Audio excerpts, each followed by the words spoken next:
If you indulged in some binge watching over the holiday weekend, you may have landed on the latest thriller that is creeping the country out. That's right. It's called You. It stars Gossip Girls alum Penn Badgley. It's been watched by more than 40 million viewers on Netflix. It's about a guy who falls for and then stalks a woman he just met. We're going to talk to Penn in a moment.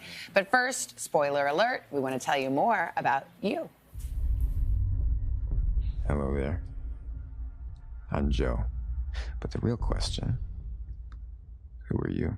You is the much-talked-about thriller series originally broadcast on Lifetime, now streaming on Netflix, which has gained millions of new viewers in recent weeks. Everyone just calls me Beck. And there you were. Every account set to public. You want to be seen, heard, known. Of course, I obliged.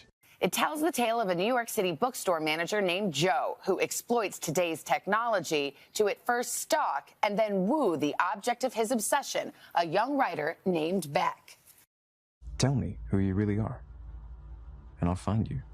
As Joe transforms himself from behind-the-scenes stalker to in-real-life boyfriend, he will do whatever it takes to eliminate all obstacles standing in his way, even if it means murder. It scares me to love someone so completely and not have them love you back. But surprisingly, some fans of the show are loving him back, despite Badgley's character being a stalker, murderer, and straight-up serial killer. One Twitter fan asking Badgley to kidnap me, please. Badgley simply replying, no thanks. There's scary people in the world, Beck. I'm on to you. Jealousy got the best of me. Said in today's 24/7 hyper-connected society, The things you do for love. You taps into our fears of how vulnerable we can be, sharing our lives with the world. Are you watching me? Maybe. Uh-oh. Stalker. Uh-oh. And Ashley, we were just saying you don't seem creepy. At all. Not You in seem like a person. nice guy. Wait. Can you believe this? Because this was a show that had a whole life on Lifetime. It did, yeah. Now it's on Netflix, and it's blown up. Why do you think that is? I mean, that says a lot about the way youth consume media, I guess. Yeah. You know, it's like the internet is changing everything. Yeah. Well, what's Stalking. It's changing stalking. Yeah. Making it a lot easier. Yes. It's true. Okay, now, Binging and stalking are now things. by the way, this show is addictive. If you start watching it, you understand why people hang in there. You start off the show just seeming like a nice guy. We're not really on to you all of the way. Talk about kind of the evolution of your character. Well, it's interesting the way people are talking about him because I mean, I don't find it addictive because I have to be him. Yeah. He's a pretty reprehensible guy. And you start to discover his true motives pretty early on, like yeah. 8 minutes into the show. Yeah. And he's a guy who's capable of stalking. He's a guy who's capable of murder. He's a guy who's capable of a lot of manipulation and abuse. So it's this really interesting thing where you're seeing the trajectory of a soul, of a man, Yeah. and he's just completely obsessive and compulsive and believing that he's operating by the logic of a true romantic. And I think so what he does is he takes the tropes that we've seen in romantic comedies, movies and shows I've been a part of, and many of my colleagues, you know what I mean? And it totally subverts them by actually following them closely, and he comes to this like really kind of terrifying conclusion. Well, that's how he pulls it off. The scam. Here's what's weird. People are starting to tweet you. Now, you're like you just said, you're a total soulless, psychopathic killer type. Yeah, in now, real life, yeah. Let me just say, on the show. Okay, so somebody says, okay, but Penn Badgley was sexy as Dan, but Lord, Joe is a whole new level. And then you tweet her back, of problems, right? Another one said, I said this already, but Penn Badgley's breaking my heart once again as Joe. What is it about him? And then you write back, he is a murderer. Yeah. I know. So you're kind of telling people maybe you should find a new object of your fascination. Well, so that was partly disingenuous on my part because the whole point is that he's meant to garner a conflicted reaction. Yeah. Because he's not. I don't see him as a portrayal of a real person. I see him as a representation of the part of us that identifies with him, the part of us that is a troll, the part of us that is victim blaming, the part of us that is privileged and blind. You know what I mean? I think we're meant to identify with him. I was doing that on Twitter, very tongue-in-cheek, and in fact, I reached out that woman. Her name is Nobia, and hopefully she's seeing this. We were DMing. Oh, you I just were? wanted to check in and be like, hey, I didn't realize that. What did she say? Yeah. I don't know. She's very intelligent. She's like, Oh. it was very. she's Well, I think she's the on the right viewers track. are having fun too. They're saying like, "Oh, he's so cute." Totally. I was having fun. They were having fun, and I think what's funny is that people kind of jumped on the Joe train and were trolling her, and it's like, no, wait, that's not what I intended at all. So it's interesting. Do you seek these kinds of roles out, or do they come to you? It's like I'm 2 for 2 in 10 years. Yeah. So it's not, or 12 years actually. I'm 32 now.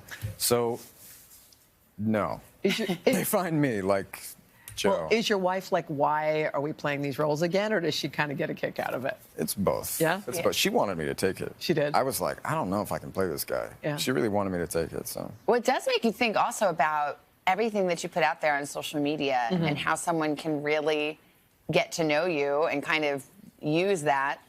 It's a little terrifying. It is. I mean, the whole point is that Joe is actually not a mastermind. Yeah. This guy's, I mean, he's actually, in some ways, he's extremely average. He just has an internet connection. Yeah. Well, Penn Badgley, lots of people are watching. Thank you, Penn. Congratulations Thank you. on the show. Thank you. Is streaming now on Netflix. All right. We are back with today's talker. His name is Andy Cohen. 15 days ago, Andy became a father with the arrival of his son, Benjamin Allen, and we just cannot. 9 pounds, 2 ounces, 20 inches long, and just totally adorable. Oh my gosh. So how is life with this adorable bundle? Andy Cohen is in our studio. Hi, ladies. Hi, Andy. I walked onto the set this morning and I was like, oh, this is some mommy segment. Where's my set? Where's the bar? I'm like, oh, wait. This is your Yes. no shot skis here, my friend. Andy, I mean, you've been talking about having a child for a long time. Was there a moment when the lights went on and you said, yeah, I'm going to do this? It was always in the back of my head, and I would be at friends' house and they were tucking in their kids, and I was like, I need this in my life. Yeah. I think I was getting to a point in my life where I was looking at where am I going and where am I headed and what do I want for the rest of my life. Right. And publishing 2 books that were diaries about my life really caused me to look at how I was living my life every day. Yeah. And I did that. I published 3 years of my diaries, and I was like, wow, I could keep putting the same book out every year, or I could do something different. I don't think this is all there is for me. So that had a really profound effect on me, too. It caused me to look at my life in a way that I had never done. Talk about the moment you laid eyes on little Benjamin. Well, the head of hair was the first thing that came out. There we are. That's kind of minutes after he was born. Wow. And he was so alert and his eyes were open and we were just kind of getting to know each other in our faces. It was just incredible. I can never describe it. And that the skin to skin 2 hours was just absolutely incredible. You're whispering to him. Yeah. Do you remember what you're saying? I'm like, hi, I'm your dad. Oh.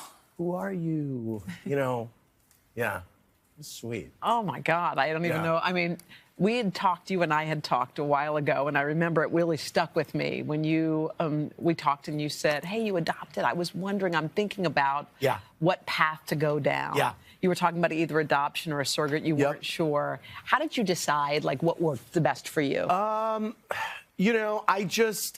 was fortunate to have the means to be able to. It can be expensive and complicated. Yeah. And I just said, I'm going to do this. I'm going to try to do this, and I did. It's incredible to me as I've now learned that surrogacy is illegal in many states, and I don't understand why it's illegal in New York and New Jersey, which is why I went to California. That's where my wonderful surrogate was, who I owe so much to.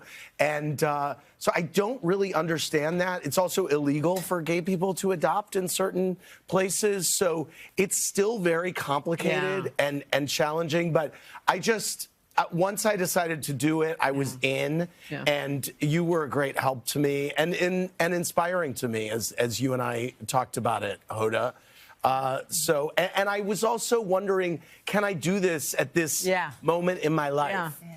I'm 50. Yeah. Okay, let's be real here. Yeah. But you're used to being up all night. I am. Just for different reasons. The truth is, everyone's like, oh, are you not sleeping? I'm like, I haven't slept in 30 years. I know. Man. It's like, what? So Yeah, it's a different kind of not sleeping. Have you? I mean, I know you're probably just like surviving because it's what it's like to have a newborn. Right. It's like bottle, feed, da da da da. But like, have you noticed any changes in yourself, or have you kind of like seen a side of yourself you didn't really know? There is a comfort in knowing that he's there waiting for me. I went out for my first night away from him just to dinner with friends the other night, and I was sitting there and I realized, wow, I love it that he's there at home for me. Yeah. It's an anchor. It's my family. And that just, I was like, wow, I love this feeling. I remember asking Maria Shriver. I had when Haley was a newborn, Andy. I didn't know what to do with her when she wasn't eating or pooping or sleeping. I was like, "What do you do?" And I was like bouncing her, and Maria goes, "What are you doing?" And I said, "I don't know. I'm just playing with her." She goes, "You know what? I'm going to give you some advice." And I took this to heart. She said, "She needs what you need: to be looked at, to be talked to, to be loved, to be made, to be listened to." Basic stuff, and all of a sudden it was like a light bulb went off. I was like, oh my gosh. I look at him the way I used to look at Instagram. I just sit and stare at him. I'm like, well, this is much more interesting than looking at a bunch of hot guys on my feed, you know? Yes. Yes. Did you get any good advice, like from the Real Housewives or anything? The Housewives have, by the way, isn't it cute that Meghan Markle came to New York to have a baby shower? I redefined the baby shower. Yes, you did. No, you know what I mean? You set the bar, baby. I mean, honestly. Now it's like a rave. Honestly, it is like a rave. Look at this. That was incredible. No, the Housewives have been really incredible. Yeah. They're all, you know, the truth is, with all the noise and all the drama, they're all, most of them, moms. Yeah. And they're great moms. And they're, yeah, there you go. That's how you do a baby shower. Wait till Benjamin sees this. Good. I can't wait for him to see it. Andy, we have just a little gift. We made you a little care package. Mr. Melvin's got it for us. Some you got a duds. Today Show once and some nice. reading for some Benjamin. books Thank and you. things. Thank you. Right. Thanks, Greg. Congratulations. All right, Just a little Andy. product placement. Oh, it's all Today Show swag. Of course it is. How generous. Of course it is. It's free. We love you, Andy. Andy, thank you. Thank you. Oh, is it going to be Ben or Benji or Benjamin?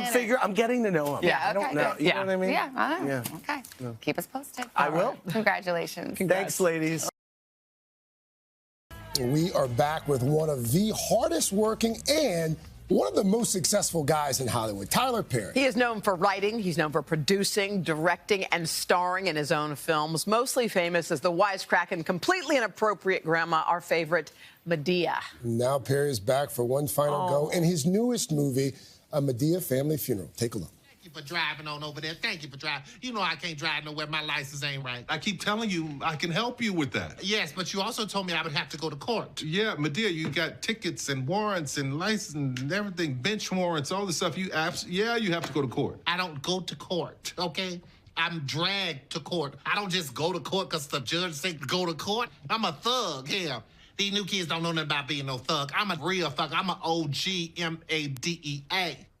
Tyler Perry. She believes it. She really believes it. Okay, laughing through that, but kind of bummed when we were reading about the fact that this is the last. Craig was just saying his mom is not happy. Listen, I'm turning 50 this year. I don't want to be her age playing her, okay? So no, it's been a great run. The franchise has been amazing, and it's done a lot of things for a lot of people. And I think it's time. I think it's time. But I mean, for people who have come to know you as that, does that bother you at all that you were so closely identified with Medea? No, she's been so great, and it's been such a positive influence on so many people. Because, you know, even now I'm on tour with the Medea Farewell Play, and the last 30 minutes I get to talk about wisdoms and forgiveness and moving on. That's the only time I don't feel silly in that dress. But it's been so wonderful all these years, so just got to keep going. Is it giving it away because it's called a Medea family funeral? Yeah. Medea is not the one. She doesn't die because, okay, listen, she's a family member, and you can't, family member to a lot of people. You can't kill off a family member. So, yeah. So maybe she'll do like Cher and do 10 retirements. Who knows? I enjoyed you in Vice as General Colin Powell. And I understand that you actually picked up the phone to call the general himself to ask if it was okay. What was that conversation like? It was pretty surreal. You know, there are not a lot of living African-American heroes. So before I said I'm going to do this, I wanted to call and say, is this okay?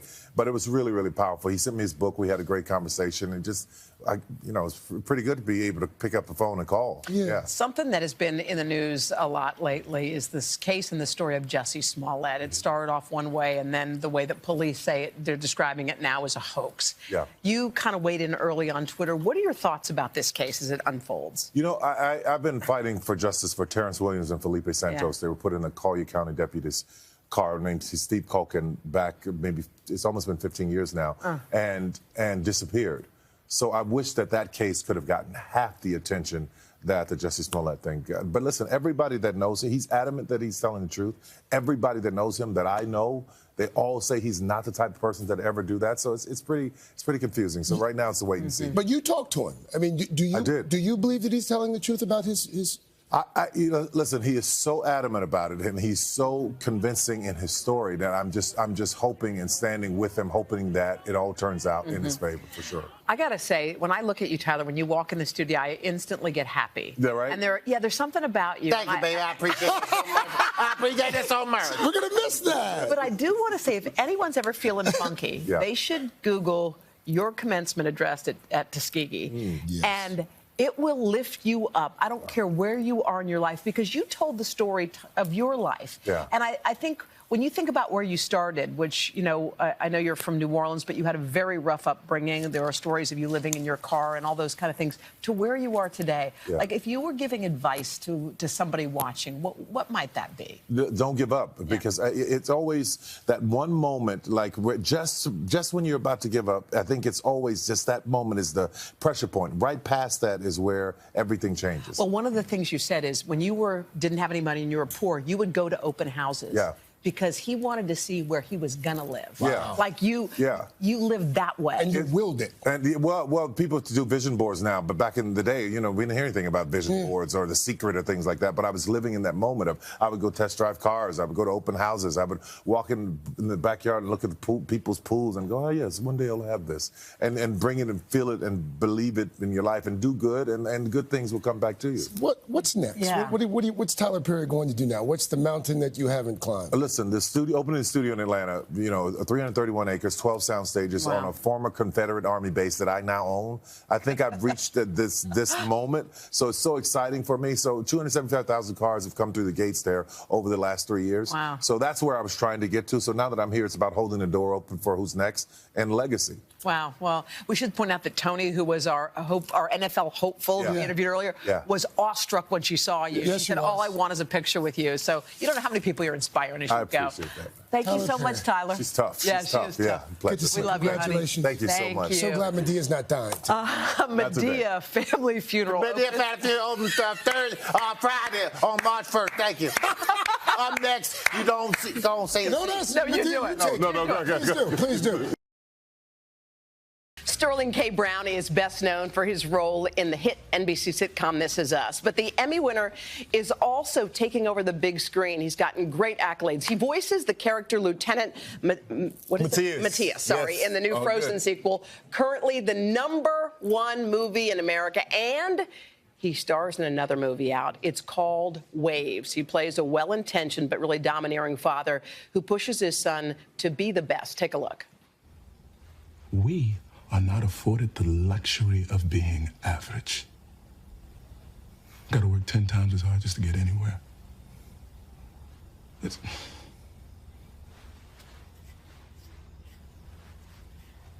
I don't push you because I want to. I push you because I have to. Do you hear what I'm saying, son?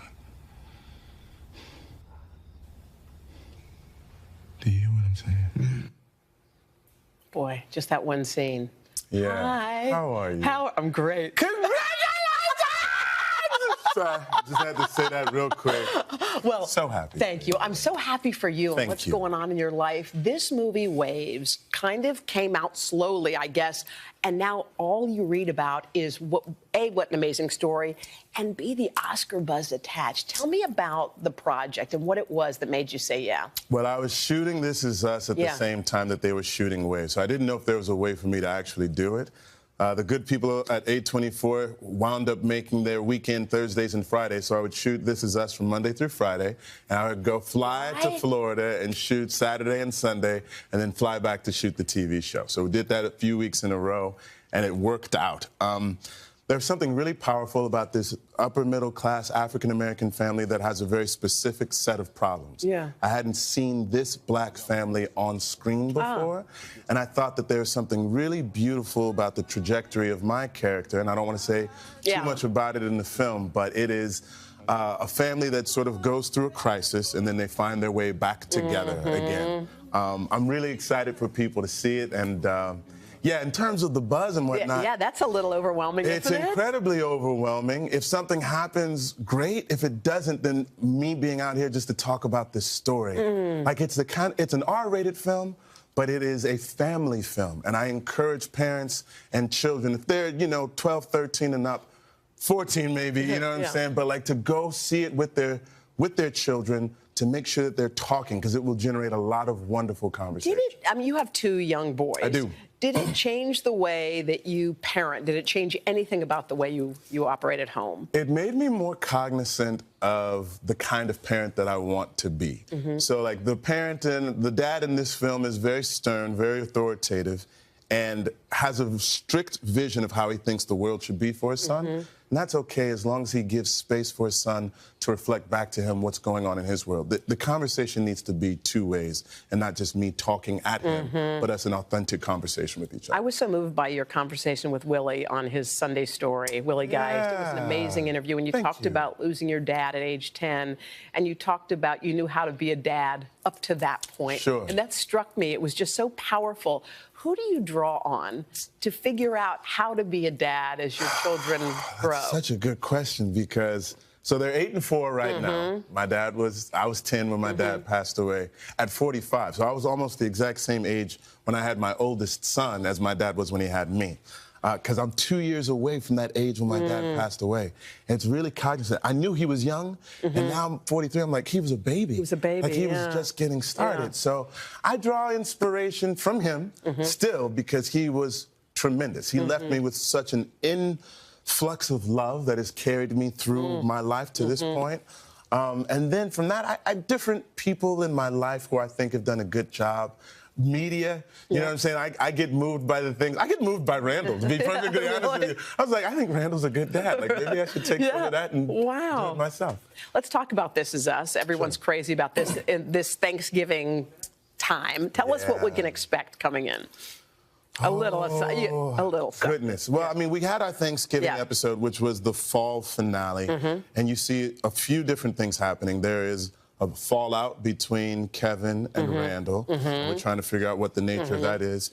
And we also see Rebecca beginning a decline in her cognition, which is really sad. And for folks who are dealing with older parents, I think it's something that a lot of people can relate to when you start to parent the person who's been parenting you. Speaking of movies that your kids can see, Frozen 2 can see that. A mega success. It's the little movie that could. Is that great? Did you love playing this role? It was awesome. What was fun about it? I mean, this is the house that the mouse built, and to be able to go into that booth and know that eventually my voice would be coming out of an animated character's face. And then I have a little action figure. Yeah, I saw that. It's cute. A wonderful story. Yeah. It's an action thing, so like it's male, female. It doesn't matter who you are. You're going to enjoy all of it. The music is ridiculous. I mean, Adina, Kristen, Josh, they have tremendous voices, and the story is really, really powerful. Well, we are so happy for all your success. You're one of those people, when you do well, everyone is cheering you on with 2 pom-poms. So we wish you well. Good luck with Waves and Frozen 2 and all the other things that you have. Congratulations. Both Waves and Frozen 2 are in theaters now.